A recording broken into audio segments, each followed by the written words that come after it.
You're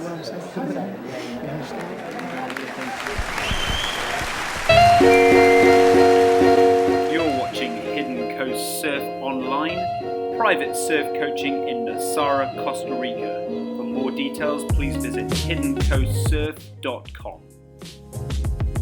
Hello and welcome to video number 2 of Hidden Coast Online. There's a storm outside as we're filming this, and so if there's a great big crack of thunder, that's the reason why. Anyway, video number 2. Today we're going to be talking about basic board controls. Now this video is designed to complement the first video that we put out on stance and the way to stand on a surfboard. So what I want you to think of with this video is, now that we know how to stand and we're aware of how we stand on a surfboard, now we're going to start putting that stance into action, okay? What I mean by that is starting to control the board, becoming the master of what the board does under your feet. So by standing in a helpful way, we can now start to control the surfboard, which is what we're going to be talking about today. So in the stance video, we talked about having our front foot here and our back foot here, okay? And by moving the hips backwards and forwards, we had, by default, our weight on our front foot, which was our accelerator button, and our back foot here. So we bring the hips backwards, then we can press the brake and then stall the surfboard. Little side note here, we haven't talked about yet moving the actual feet on the surfboard. That is going to become something we talk about as these videos progress. For the time being, the stance is really like, there's our front foot, there's our back foot. Eventually we'll start to move them, but for now we're just going to keep it really, really simple, okay? So, by default we're going to have our weight on our front foot, but now we're going to start exploring moving the hips back. So here is the scenario: you paddled into a wave, you stood up, and you're in that stance. And I want you to imagine bringing the hips backwards, so your weight transfers onto the back foot, and then bringing the hips forwards again onto the front foot, back onto the accelerator. So the board would stall and accelerate, stalls and accelerates, okay? Very basic. It's what we get a lot of our clients to do when they're first starting out in surfing, or we want to teach them about the principles and rudiments of turning. Was we get them on a surfboard, either lying down or standing up, and actually doing this action so that they can get a feel for what the board does when they put pressure on various parts of it. So now what I want to do is move on to, we've talked about stalling and accelerating, very straightforward. Now what we want to do is talk about turning the surfboard left and right. So we're going to forget about the brake, the back foot for a second. We're just going to focus on the accelerator foot, the front foot, where by default we have all our weight, generally speaking, on anyway.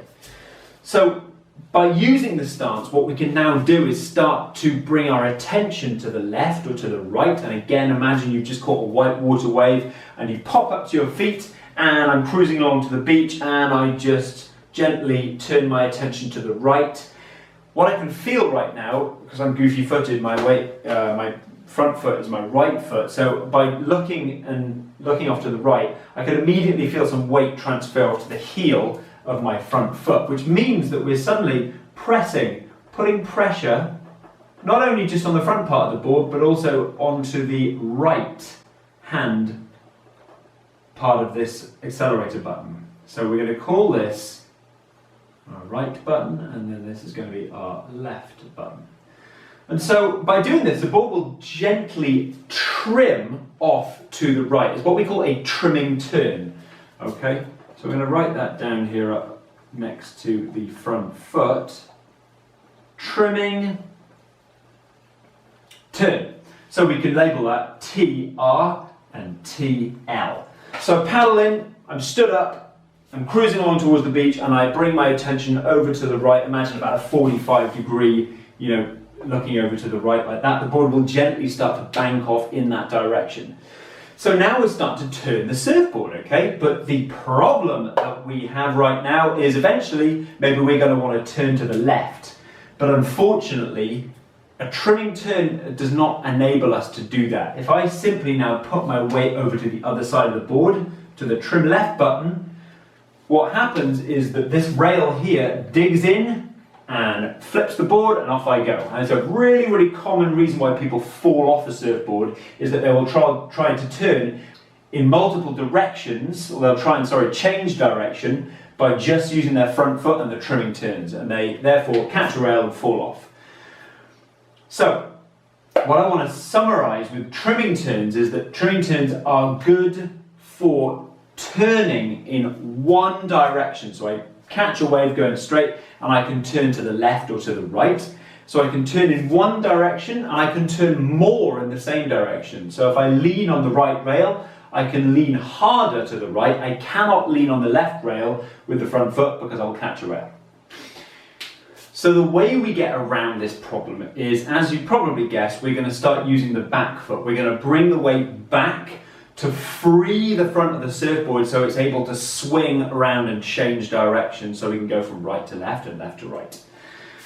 So I've labelled these two parts of the board here, the trim left and the trim right. And we're going to call these buttons now, okay? We're going to imagine that they're imaginary buttons on the surfboard. In actual fact, if you look at a surfboard, there's obviously no buttons on it. But if I press on this part of the board or this part of the board here, the board starts to react in certain ways. So I'm going to press on my trim right button like we were saying, and off we go to the right. I now know that I can't simply flip my weight over to the trim left button. I must bring my weight back to two other buttons that are back here on the back foot. We're going to call this, obviously, right and left. But the turn that we're going to use is, rather than a trimming turn, we're going to use a turn called a carving turn. So I can now label these two buttons here, carve right and carve left. So we imagine anyway again that we paddle into a wave and we're cruising along towards the beach, and then we gently put a little bit of weight on our trim right button. But in order to turn around to the left, we must bring our weight back onto the carve left button. Okay? So what that will do is it'll bring the nose of the board up out of the water and free it and allow it to swing around over to the left. Now, the drawback of a carving turn is that obviously with the weight on the back of the board and the nose up in the air, it's going to cause a lot of drag, and so the board is going to slow down. So we've got a small window of time to press this carve left button before needing to return the weight to the front of the board and re-accelerate into the new direction. Okay? So to summarize, trimming turns are good for turning in one direction. They're also good for generating speed. I've got my weight on my front foot, the board is nice and flat in the water, but I cannot change direction. I'm committed to one direction, because if I try and change direction using the opposite trimming button, I know that I'm going to flip, lose the rail and fall into the water. So what I must do is bring my weight back and use the carving buttons so that the nose of the board comes up out of the water. It allows us to swing it around into the new direction, but we must then return to the front of the board to continue moving along with speed, and we re-accelerate into the new direction.